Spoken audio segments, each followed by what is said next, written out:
और मांगना है तो दुनिया वालों से नहीं, मांगना है तो रघुनाथ जी के सामने हाथ फैला करके बैठ जाइए। क्योंकि दुनिया वालों से अगर आप मांगते हैं तो वो भी वही मांगते हैं, उनको भी उन्होंने ही दिया है जहां पर आपको मांगना चाहिए। एक मंदिर के दरवाजे पर 2 भिखारी रोज बैठते, एक तरफ एक भिखारी, एक तरफ दूसरा भिखारी। लेकिन जो पहला भिखारी था वो बैठ करके भगवान से मांगता था, प्रभु कृपा करिए, हमारे जीवन में भी खुशहाली लाइए, हम पर भी कृपा करिए, हमें भी आशीष दीजिए। लेकिन जो दूसरा भिखारी था वो भगवान से नहीं मांगता था, वो वहां के राजा से मांगता था, राजा की प्रशंसा करता था। और पहला वाला भिखारी मेरे रघुनाथ जी की प्रशंसा करता था। ये बात वहां के महाराजा तक पहुंची। गुप्तचरों ने, सैनिकों ने कहा, महाराज एक आपका बड़ा भक्त है, दिन रात आपका नाम लिए रहता है, बड़ी बड़ाई करता, बड़ी प्रशंसा करता, प्रभु हमें लगता है आपको कुछ उसे दे देना चाहिए। अब एक दिन राजा जब बाहर निकले तो कहा चलो आज उससे मिलूंगा और आज उसे कुछ ना कुछ भेंट अवश्य करूंगा।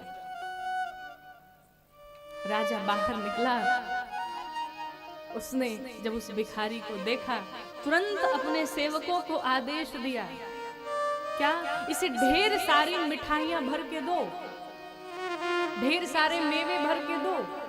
और बड़ा सा भगोना लाया, उसमें ढेर सारी मिठाइयां भर दी और उन मिठाइयों के बीच में कम से कम कई किलो सोने चांदी हीरे मोती भर दिए और उसके ऊपर से मिठाइयां भर दी और कहा ये भगोना ले जाकर के उस दूसरे वाले भिखारी को दे दो जो मेरा नाम लेता रहता है। आपको बताऊं, जब सेवक पहुंचे वो भगोना लेकर के उस दूसरे वाले भिखारी के पास जा करके जब दिया उस भिखारी को, उसने जब ढेर सारी मिठाइयां देखी प्रसन्न हो गया।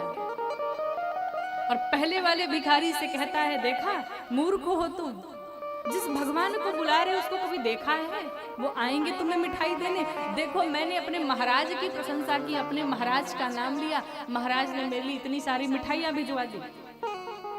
लेकिन एक काम करो, मैं तो मिठाई खाते खाते थक गया हूं, अब जो बाकी मिठाई बची वो तुम ले लो। और उस पहले वाले भिखारी ने वो सारी मिठाइयां दूसरे वाले को दे दी। और दूसरा वाला भिखारी लेकर के जब घर पहुंचा तो देखा उन मिठाइयों के बीच में हजार हजार किलो के सोने चांदी हीरे मोती सब भरे पड़े थे। और उस पहले वाले भिखारी ने बड़ी आसानी से उसे दे दिया। दूसरे दिन वो भिखारी मंदिर में आया ही नहीं। जब सेवक आए और देखा फिर उस भिखारी को वहीं पड़ा है, पूछा तुम यहीं पड़े हो? कहा फिर कहाँ जाऊंगा? कहा महाराज ने तुम्हारे लिए कई किलो सोने भिजवाए थे, कई किलो हीरे भिजवाए थे, कहाँ गए? उसमें तो तुम्हारी कई पुश्तें जीवित रह जाएंगी, राज करेंगी। उसने कहा मुझे तो पता ही नहीं, हमने तो ऊपर की मिठाई खा ली, बीच में तो पता ही नहीं था कि सोना रखा है। कहा वो हुआ क्या? कहा वो जो दूसरा बैठा था वो लेके गया।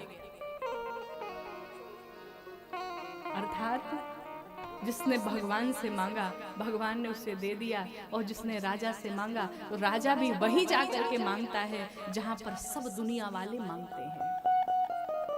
इसलिए मांगना है तो गोविंद से मांगिए, मांगना है तो रघुनाथ जी से मांगिए, मांगना है तो जगन्नाथ से मांगिए, किसी और से नहीं मांगिए। ये जीवन में ऐसा व्यवहार होना चाहिए।